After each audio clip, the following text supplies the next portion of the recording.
이 시간 화평케 하는 자, 화평케 하는 자라는 제목으로 하나님 말씀 증거하겠습니다. 우리가 주일 낮 예배 계속해서 팔복의 말씀을 듣고 있습니다. 팔복의 말씀은 여러 가지로 해석할 수 있는 방법이 있는데 우리가 지금 듣고 있는 말씀은 8가지 신앙의 단계라는 개념을 가지고 팔복의 말씀을 듣고 있습니다. 들은 말씀을 잠깐 정리해 보면 첫 번째, 두 번째, 세 번째 복은 심령에 관한 것, 마음에 관한 복을 이야기하고 네 번째부터 다섯, 여섯 번째까지 들었는데 그것은 바로 삶에 관한 복, 행동에 관한 복이라는 걸 들었습니다. 오늘은 일곱 번째로 화평케 하는 자에 대한 복에 대한 말씀을 듣고자 합니다. 본문을 보면 이렇게 되어 있죠. 화평하게 하는 자는 복이 있나니 그들이 하나님의 아들이라 일컬음을 받을 것이며. 아멘. 오늘 본문 말씀을 근거로 하여서 화평케 하는 사람이 어떤 사람인가, 그리고 화평케 하는 자는 어떤 복을 받아 누리는가에 대해서 말씀을 듣게 될 것입니다. 말씀을 들으시면서 여러분 돌아보시기 바랍니다. 나는 화평케 하는 사람인가? 그렇지 못하다면 왜 그런가? 돌아보시는 가운데 우리 제일교 모든 성도님들, 우리의 남은 일생이 분명히 주의 은혜 가운데 화평케 하는 자가 되어져서 화평케 하는 자가 받아 누리는 복을 모두 꼭 누리시기를 주의 이름으로 간절히 축복합니다. 첫 번째 따라하겠습니다. 화평이란 무엇입니까? 화평이라는 이 단어를 히브리어 성경에서 찾아보면 우리가 잘 알고 있는 단어와 같은 의미입니다. 샬롬이죠. 아마 다 들어보셨을 거예요. 오늘 본문에 화평이라는 단어를 어떤 헬라어 단어를 쓰는가? 에이레네라는 단어를 씁니다. 그래서 이것을 영어로 번역할 때 피스라고 번역을 합니다. 우리나라 말로 화평이라고 하죠. 그런데 본문에서 주님께서 말씀하고 있는 것을 가장 잘 설명하고 있는 단어, 사실은 에이레네보다 샬롬이 훨씬 더 그 의미가 가까울 것 같습니다. 샬롬이라는 말은 유대인들이 가장 지고지선으로 생각하는 가치의 덕목이 바로 샬롬입니다. 이 샬롬은 전쟁이나 병이나 기근이나 재난이 없는 소극적인 평화를 이야기하는 것이 아닙니다. 이 샬롬은 지고지선의 선의 실천의 의미를 가지고 있습니다. 최고의 희락, 만족, 행복의 의미를 가지고 이것을 만들어내가는 것을 이야기하는 것입니다. 그리고 이스라엘 사람들은 서로 만나면 또 헤어질 때 뭐라고 인사하냐면 샬롬이라고 인사합니다. 근데 제가 이스라엘 가보니까요, 샬롬 이러는 게 아니라 샬롬 샬롬 샬롬 이러더라고요. 샬롬 샬롬 샬롬. 굉장히 마음으로 축복한다는 그런 의미를 가지고 있는 것이죠. 예수님 당시에 유대인들은 메시아를 기다렸습니다. 그런데 이들이 기다린 메시아는 정치적인 메시아였습니다. 유대인들이 생각할 때 메시아가 오면 그들을 지배하고 억압하는 로마 제국을 물리치고 유대 세상, 다윗 왕국이 다시 건설되어져서 그 안에 유대인들이 마음껏 통치하고 지배하고 주인된 삶을 살 것을 기대하고 있었던 것입니다. 이런 유대인들에게 예수님의 소문이 들려지게 되고 이들은 자기들의 정치적인 꿈인 이 메시아를 실현하기 위해서 예수님을 왕으로 세우려고 하였습니다. 예수님을 왕으로 세워서 그분의 기적적인 능력으로 물리적인 힘을 통하여서 평화와 번영을 이루는 그들의 생각에 메시아 왕국을 이루려 했던 것입니다.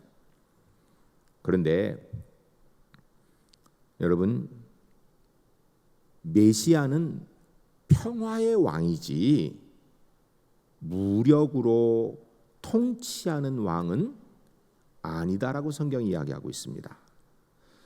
특별히 오늘 본문에서 화평케 하는 자라고 이렇게 주님께서 말씀하신 화평케 하는 자는 당시 유대인들이 기대하고 있는 메시아 사상과는 전혀 맞지 않는 그런 얘기입니다. 예수님께서 탄생하실 때에 하늘에서 음성이 들리기를 하늘에는 평화, 하늘에는 영광, 땅에는 평화라고 이렇게 음성이 들렸습니다.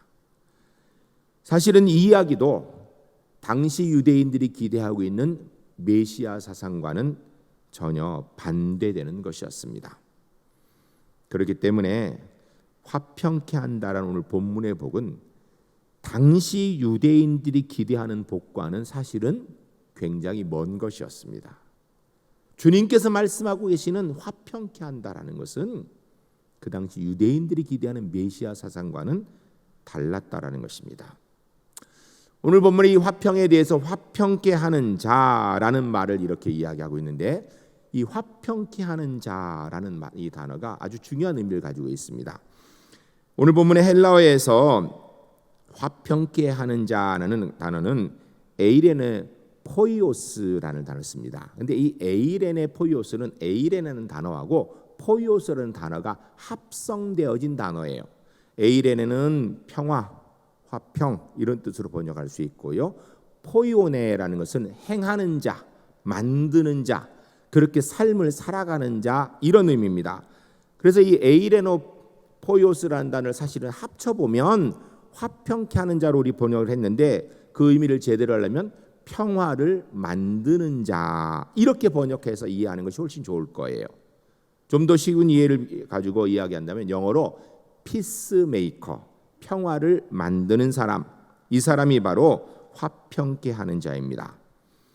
이 화평케 하는 자의 이 평화는 기다리는 소극적인 자세를 말하거나 평화를 사랑하는 것을 말하는 거나 아니면 평화 예찬론자를 의미하는 것이 아닙니다. 평화를 위해 능동적으로 행동하는 사람, 평화를 만들어가는 사람을 이야기하는 것입니다. 이 화평, 평화라는 것은 거저되어지는 일이 아닙니다. 가만히 앉아있어 묵상하고 명상하고 수도한다고 이루어지는 것이 아니다라는 것입니다. 화평은 그 단어 속에서 화평케 만드는 자, 화평케 하는 자, 창조적인 의미가 들어 있습니다. 화해자, 중보자 이런 의미에서 피스메이커를 이야기하는 것입니다. 중재자, 중보자, 막힌 담을 허는 사람, 피스메이커, 화해하는 자 이런 의미죠. 여러분, 사람들은 불화가 있으면 누구든지 화해하고 싶은 마음이 있어요. 근데 문제는 내가 먼저 화해하기 위해 손을 내밀지 못하는 그런 용기가 부족합니다. 그러다 보니까 실제로 화해를 하려면 누군가가 중간에 나서서 중재자 역할을 해주면 화해하기가 쉬워요. 이 중재자 역할을 하는 사람이 바로 화평케 하는 자입니다. 그러면 이 화평이라는 것은 그냥 쉽게 얻어지는 것인가? 아니라는 것입니다. 로마서 12장 18절 말씀에 사도 바울께서 이렇게 말씀하셨습니다. 할 수 있거든 너희로서는 모든 사람과 더불어 화목하라. 무슨 말씀입니까? 평화, 화평 중요하다라는 것입니다. 그러나 모든 사람과 평화를 다 이루어야 된다라고 말하는 것은 아니다라는 것입니다. 성경을 보게 되면 죄인은 사랑하라고 이야기합니다. 그러나 죄는 미워해야 된다라는 것입니다. 다른 말로 얘기하면 회개하지 않는 죄인은 용납될 수 없다라는 것입니다. 죄와 불의와는 절대 타협해서도 안 된다라는 것이고, 죄와 불의와는 화해할 수 없다라는 것입니다. 즉 화해, 화평 그 자체가 완전한 보편적인 진리로 모든 경우에 해당하는 것은 아니다라는 것입니다. 우리의 신앙이 되시는 예수님 모든 사람과 화평하셨는가? 아니거든요. 예수님은 가룟 유다와도 화평하지 못하셨습니다. 수많은 바리새인들과도 화평하지 못하셨습니다. 빌라도와도 화평을 이루지 않으셨습니다. 화해는 모든 일에 이루어져야 되는 능사는 아닙니다. 그러나 할 수 있거든 희생의 대가를 지불해서 화해해야 된다는 것입니다. 그렇지만 화해한다라는 미명하에 죄와 사단과 손을 잡아서는 안 된다는 것이죠. 죄와 사단에 물들어서도 안 된다는 것입니다. 또한 화해는 많은 훈련과 기도와 희생을 통하여서 이루어지는 것입니다. 그냥 값싸게 화해하자고 말 한마디 했다고 화해되는 게 아니다라는 것입니다. 화해가 그렇게 쉽게 되는 게 아니라는 거예요. 전기 스위치를 켜듯 끄듯이 말 한마디로 화해가 될 수 있는 것이 아니고 상당한 노력과 시간과 희생이 필요하다라는 것입니다. 특별히 나는 절대 손해보지 않겠다라는 마음, 내가 더 가지겠다는 욕심을 가지고서는 화해라는 것이 이루어질 수 없는 것입니다. 사실 우리가 자라면서 가정에서 모든 일이 내 뜻대로 안 되는 것을 배워야 됩니다. 그래야 내 마음대로 세상이 다 안 되는 걸 알고 철이 들기 시작하는 거예요. 화해란 적어도 양보하는 희생을 지불하고서 가능한 것이지 내가 손에 절대 안 보겠다. 그러면 거기에는 화해는 있을 수 없다라는 것입니다. 지불한 희생의 대가만큼 화해가 이루어지는 것입니다. 전 우리 울산제일교회 성도님들이 화평케 하는 자라는 것이 우리의 직분인 줄 알고 화평케 하는 자로 살아가는 은혜가 우리의 삶 가운데 반드시 있기를 주의 이름 간절히 축복합니다. 그러려면요 손해볼 마음을 가져야 돼요. 그러려면요 예수님 때문에 내가 중재자로 나서려고 하는 마음이 있어야 되는 거예요. 두 번째 따라하겠습니다. 누가 화평케 하는 자의 삶을 살 수 있습니까? 화평케 하는 자의 삶을 사는 사람은 첫 번째 낮은 마음, 겸손한 마음을 가진 사람이 화평케 할 수 있습니다. 여러분 혹시 다른 사람과 이렇게 화해를 하려고 손을 내민 적 있으십니까? 아니면 싸우는 두 사람 사이에서 좀 그들을 서로 화해시키려고 애를 쓴 적이 있으십니까? 그러려면요 내가 지은 죄가 아니라도 내가 죄인이 아니라도 죄인처럼 자세를 낮추어야 화해가 성사되지 교만한 자세로 명령하고 있으면 화해가 되는 것이 아니라 오히려 분쟁이 더 커지는 거예요. 실제로 가끔 보면 화해시킨다고 들어갔다가 자기가 싸우는 사람이 있어요. 그 왜 그럴까요? 거기에서 괜히 자기를 죄인으로 모는 그런 소리 들으면 푹 올라오거든요. 여러분 진짜 화해하려면요 내가 죄인이 아니어도 죄인처럼 겸손해야 그래야 분쟁이 잦아들기 시작하는 것입니다. 여러분 예수님께서 왜 말구유에 오신 줄 아십니까? 아기 예수님께서 왜 말구유에 태어나셨을까요? 이유는 그거보다 더 낮은 자리가 없기 때문이에요. 우리 주님께서는 하늘 보좌를 버리시고 하나님과 우리 사이에 화평을 이루기 위해 죄의 담을 무너뜨리기 위해서 중재자 역할을 감당하기 위해서 오셨는데 어디에 오셨는가? 가장 낮은 자리 말구에 오셨어요. 왜냐하면 그렇게 해야만 화해가 되기 때문이에요. 주님께서 몸소 가장 낮은 곳에 오셔서 화해의 진수를 보여주신 것입니다. 둘째로 화평하게 하려면은 온유한 마음이 필요합니다. 유순한 대답은 분노를 가라앉힌다라고 얘기합니다. 상대방이 화를 낼 때 내가 유순하게 대답하면요 최소한 싸움은 일어나지 않거든요. 그러면 꼭 바보 같죠. 이쪽엔 공격하는데 당하기만 하니까. 그런데 사실은 그 당하기만 하는 그 바보 같은 상황이 되어져야 화해가 시작될 수 있는 것입니다. 화해자는 온유한 성품의 소유자여야 되는 것입니다. 세 번째로 화평하기 위해서는 관용하는 사람이 되어야 됩니다. 초조하고 성격이 급한 사람 화해자가 될 수 없습니다. 이 관용이라는 단어는요 강자가 베풀 수 있는 것이지 약자에게는 관용이라는 단어가 맞지 않습니다. 약자가 참는 것은 힘이 없어서 어쩔 수 없어서 참는 거예요. 그건 관용이 아닙니다. 관용은 힘의 여유가 있을 때 내가 그 힘의 여유를 가지고 상대방을 용납해 주는 것, 이게 관용입니다. 큰 사람이 되어야 됩니다. 큰 사람이 되어져서 너그러워져야 돼요. 긴 안목을 가지고 멀리 바라보면서 감싸 안는 것, 여기에 화평이 있는 것입니다. 또한 화평하기 위해서는 인내를 가지고 있어야 됩니다. 인생사 세옹지 마라라고 얘기하죠. 실제로 살면서 양지가 음지되고 음지가 양지되는 것 우리가 많이 보지 않습니까? 참고 견뎌야 된다는 것입니다.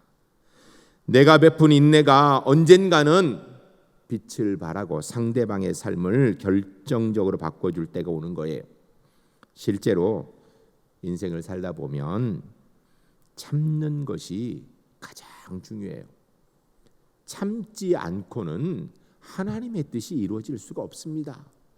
내 성질 다 부리고 내가 하고 싶은 거 다 하면서 하나님의 뜻이 이루어질 거라고 생각하면 오산이지요. 그러면 화해자, 이 화평하는 자에 반대되는 사람은 없는 것인가? 있다라는 거예요. 신약 성경 고린도전서나 로마서에 보게 되면 죄의 목록을 나열하는데 그 중에 보면 당짓는 것, 분쟁하는 사람들, 수근수근 거리는 것, 비방하는 것, 교만하는 사람들, 이런 사람은요 화평을 이루는 피스메이커와 반대되는 사람, 트러블 메이커예요. 이런 사람들은 실제로 가는 곳마다 주변에서 문제를 일으킵니다. 여러분, 그런데 이 말 이쪽으로 옮기고 평화한 데 가서 쓸데없는 이야기하고 쓸데없는 행동해서 평화에 불을 지르고 좌충우돌하고 말썽을 피우는 것, 우리 삶에서 많이 보는데 이런 일들은 우리 그리스도인이 해야 될 일은 아니다라는 것입니다. 예수 믿는 하나님의 사람이라면 오히려 문제가 있는 곳에 그리스도인이 가면 문제가 잠잠해지고 해결되어지고 덮어져야지. 없던 문제도 생기고 작은 문제는 침소봉대되어 더 문제되어지고, 이거는 우리 예수 믿는 사람들의 모습이 되어서는 안 되지요. 전 우리 울산제일교회 성도님들이 오늘 이후로 남은 일생을 살아가면서 절대로 말 옮기지 맙시다. 부정적인 말, 나쁜 말 하지 맙시다. 감싸는 말, 평화를 이루는 말, 화해를 이루는 말, 그런 행동만 감당하시는 하나님의 사람들이 주 안에서 꼭 되시기를 주의 이름 간절히 축복합니다. 소극적으로 말해서요, 우리가 피스메이커는 못 돼도 최소한 트러블 메이커는 되어서는 안 되지요. 교회에서나 가정이나 일터에서나 보면 가끔 문제를 일으키는 사람이 있습니다. 그런데 그 문제를 일으킨 사람이 많은 게 아니에요. 꼭 한두 사람이 그래요. 잠잠한 연못에 미꾸라지 한 마리가 흙탕물 일으키는 것처럼 실제로 삶의 현장에서 보면 그 한두 사람이 그래요. 근데 그 한두 사람이 우리 그리스도인이 되면 안 되지요. 불화한 가운데 예수 믿는 사람이 들어가면 그 불화가 잠잠해지고 마음에 상처받은 것이 치료되어지고 문제가 해결되어지는 피스메이커가 될지언정, 그것이 못 된다 그러면 최소한 트러블 메이커는 되면 안 돼요. 여러분, 화평케 하는 자 하나님의 아들이라 일컬음 받는다 그랬습니다.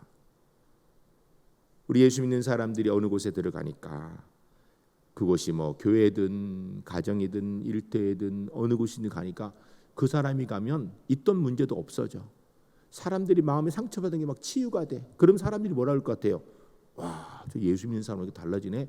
저 사람 진짜 하나님의 사람이네. 이렇게 얘기할 거예요.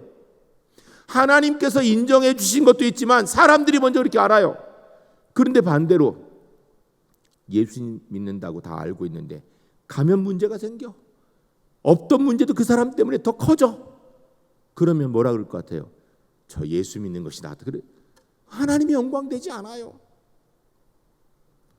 우리 울산제일교회 성도님들, 우리가 좀 더 참고 온유하고 겸손히 낮은 자세에서 살아가기 때문에, 예수님 때문에 그렇게 살아가기 때문에 오히려 상처를 감싸 안고 문제를 해결하고 하나님의 은혜를 이뤄나가는 화평케 하는 자의 삶을 살아가는 하나님의 사람들이 주 안에 모두 될 수 있기를 주의 이름 간절히 축복합니다. 세 번째 따라하겠습니다. 화평케 하는 사람의 삶은 어떤 삶입니까? 화평을 원하면 그에 합당한 삶의 희생이 있어야 됩니다. 첫 번째 희생은 열심히 기도하면서 하나님의 능력을 힘입어야 돼요. 여러분, 사람 사이를 화평하게 하고 하나님과 사람 사이를 화평하게 하는 것은 우리가 희생하지 않고는 되지 않아요. 특별히 하나님의 능력이 필요해요. 기도가 필요하다는 것입니다. 두 번째로 화평하기 위해서는 내가 먼저 의인이 돼야 됩니다. 멀리 얘기할 것 없이 두 사람이 싸우고 있는데 그 사람을 말리려면 그 사람들보다 좀 나은 사람이 말려야 되지. 안 그러면 너는 왜 끼냐고 이렇게 되거든요. 우리가 중재자가 되려면, 피스메이커가 되려면 우리가 하나님 앞에 의인이 먼저 돼야 됩니다. 그리고 세 번째로 희생을 지불할 각오를 해야 됩니다. 누군가는 대가를 지불해야 화평이 시작되는 것입니다. 사람과 사람 사이에도, 하나님과 사람 사이에도 희생이 지불되어야만 되는 것입니다. 그래야 화평이 이루어지는 거예요. 신학적으로 이건 매우 중요한 문제입니다. 실제로 하나님과 인간 사이에 피스메이커가 누구시죠? 예수님이에요.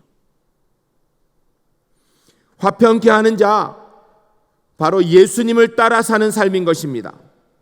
그 사람들은 예수님처럼 하나님의 아들의 복을 누리는 것입니다. 여러분, 그런데 성경에 예수님만 하나님과 사람 사이에 화평의 중재자 역할을 했냐면 아니에요. 출애굽기 32장에 보면 이스라엘 백성들이 모세와 함께 시내산까지 왔지만 모세가 계명을 받으러 시내산에 올라가 없을 때에 금송아지를 만들어서 그 우상을 섬기는 죄를 범하게 됩니다. 그때 하나님께서 그로 인하여 진노하셨습니다. 그 진노하신 말씀이 출애굽기 32장 9절 10절에 되어 있습니다. 이렇게 되어 있습니다. 여호와께서 또 모세에게 이르시되 내가 이 백성을 보니 목이 뻣뻣한 백성이로다. 그런즉 내가 하는 대로 두라. 내가 그들에게 진노하여 그들을 진멸하고 너를 큰 나라가 되게 하리라. 아멘. 무슨 이야기예요? 하나님께서 모세에게 말씀하시기를 저 백성 우상 섬기는데 저 백성 내가 싹 쓸어버리겠다는 거예요. 다 없애버리고 너를 통하여 큰 민족을 새로 이루겠노라. 한마디로 얘기하면 하나님의 진노가 이스라엘 백성들을 멸하시겠다는데 모세 너는 봐주겠다라는 것입니다. 그때 모세가 아이고 하나님 감사합니다. 저는 살려주세요. 이렇게 하지 않았어요. 모세가 한 이야기가 출애굽기 32장 11절에 기록되어 있습니다. 이렇게 되어 있죠. 모세가 그의 하나님 여호와께 구하여 이르되 여호와여 어찌하여 이 큰 권능과 강한 손으로 애굽 땅에서 인도하여 내신 주의 백성에게 진노하시나이까. 하나님께서 이 백성 애굽에서 인도하셨는데 이 백성 여기서 진멸해서 되겠습니까? 라고 지금 하나님께 하소해 나온 거예요. 그러면 32장 31절에 보면 뭐라고 이야기하냐면 하나님 이 백성이 분명히 우상 섬기고 금송아지 섬긴 것 이거 죄진 것 맞습니다. 그런데 32절에 가면 모세가 결정적인 이야기합니다. 우리 32절을 같이 한번 읽겠습니다. 읽으실 때 주님 저희가 이런 중보자가 되겠습니다. 기도하는 마음으로 같이 읽겠습니다. 그러나 이제 그들의 죄를 사하시옵소서. 그렇지 아니하시오면 원하건대 주께서 기록하신 책에서 내 이름을 지워버려 주옵소서. 아멘. 모세가 생각할 때도 이스라엘 백성들이 죄 지은 게 맞다라는 거예요. 그러나 이 백성 하나님 백성이니 용서해 달라는 것입니다. 만일에 희생의 대가가 필요하다면 차라리 내 이름을 생명록에서 지워주시고 이 백성 살려주십시오 라고 하나님 앞에 중보기도 하고 있는 것, 피스메이커 역할을 하고 있는 것입니다. 결국 하나님께서 진노를 거두셨습니다. 모세가 하나님과 백성들 사이에 피스메이커 역할을 감당했던 것입니다. 또 있습니다.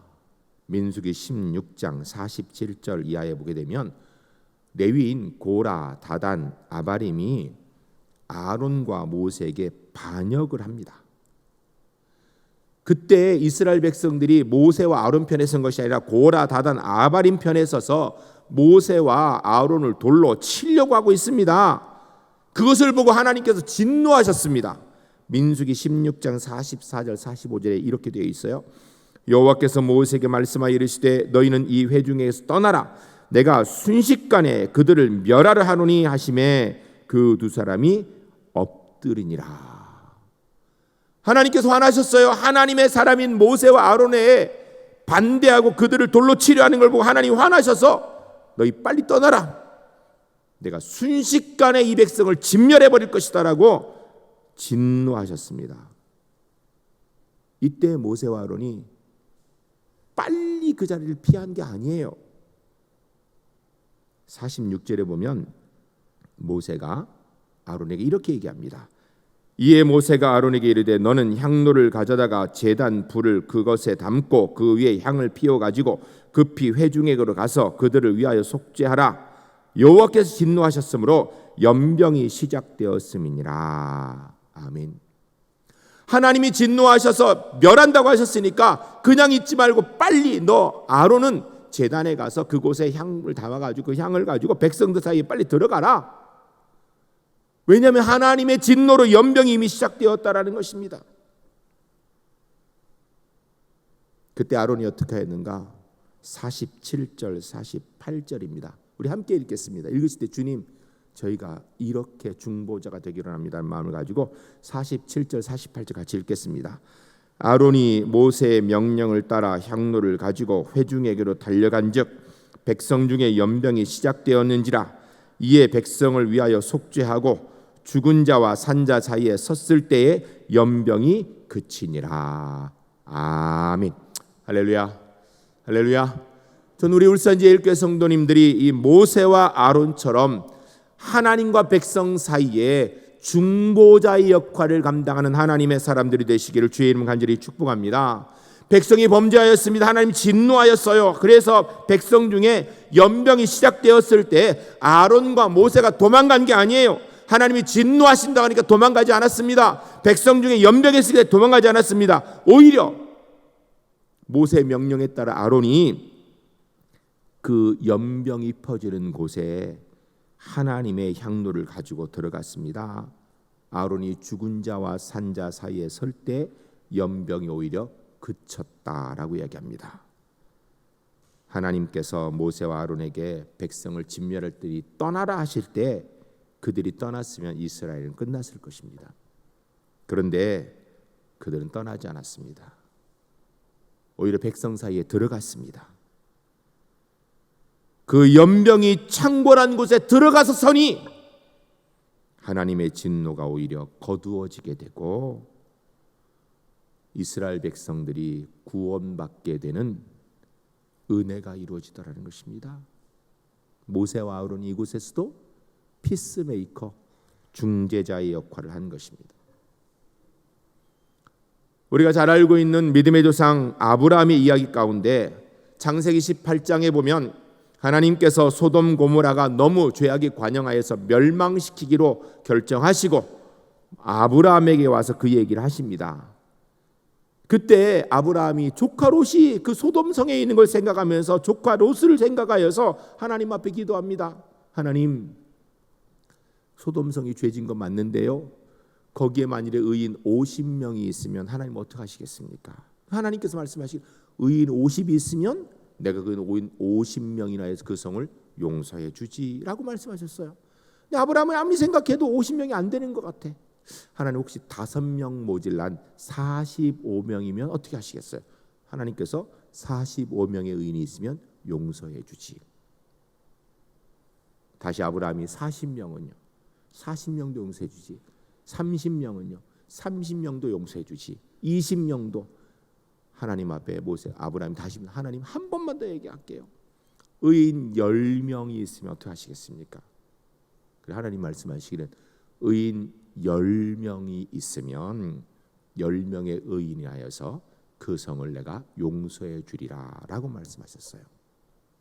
성경은 거기까지입니다. 근데 제가 묵상을 하면서 기도하면서 그 본문을 볼 때 만일에 아브라함이 조금 더 연기를 해서 하나님 그곳에 의인 한 명이 있으면 어떻게 하시겠습니까? 제가 알고 있는 하나님, 제가 묵상한 결과는 하나님께서 말씀하시기를 의인 한 명이 있으면 그 의인 한 명이라여서 그 소돔 성을 용서해 주리라고 말씀하셨을 거예요. 그럼 여러분 생각에 롯이 있지 않냐고. 여러분 롯은 의인 아닙니다. 성경을 보세요. 하나님께서 아브라함을 기억하셔서 롯을 살려주셨지 롯이 하나님께 인정받는 의인이 아니었어요. 여러분, 하나님의 사람이 죄인 속에 들어가 있으면 죄인이 구원받을 길이 생기는 거예요. 의인들이 죄인을 떠나게 되면 죄인은 속히 멸망하고 심판당하는 것입니다. 하나님의 사람이 중보자로 설 때에 하나님의 진노가 멈춰지게 되고 구원의 은혜가 시작되는 것입니다. 이것이 바로 화평케 하는 자입니다. 예수 그리스도인은 바로 이 화평케 하기 위해서 이 땅에 오신 분이십니다. 화평케 하는 사람 누구든지 이제는 주님을 따라 하나님의 아들이라 일컬음을 받게 된다라는 것입니다. 신약성경 요한복음 2장 에베소서 2장 13절 14절에 이렇게 기록되어 있습니다. 이제는 전에 멀리 있던 너희가 그리스도 예수 안에서 그리스도의 피로 가까워졌느니라. 그는 우리의 화평이신지라. 둘로 하나를 만드사 원수된 것 그 중간에 막힌 담을 자기 육체로 하시고. 아멘. 주님께서 이 땅에 오신 이유는 바로 하나님과 우리 사이에 막혀있는 우리의 죄의 담을 그의 몸으로 하시고 하나님과 우리 사이에 화평케 하도록 우리에게 구원의 길이 허락되도록 하기 위해서 이 땅에 오셨다라는 것입니다. 그 주님께서 이제 저와 여러분에게 원하고 계십니다. 내가 했던 것처럼 너희도 하나님과 사람 사이에서 사람과 사람 사이에서 화평을 위해 대가를 치러주지 않겠니? 그러면 그 사람이 하나님의 사람이라고 인정받게 되는 것입니다. 여러분, 하나님의 사람이라고 하나님이 인정해 주시고 세상이 인정해 주는 복, 이게 화평케 하는 자의 복입니다. 이런 개념에서 우리가 오늘 본문 9절 말씀을 읽어야 됩니다. 우리 9절 다시 한번 읽겠습니다. 읽으실 때 주님, 저희가 하나님과 세상이 사람과 사람 사이에 화평하는 자로, 화평케 하는 자로, 피스메이커로 제가 살겠습니다. 주님 도와주시옵소서. 기도하는 마음으로 우리 9절 읽겠습니다.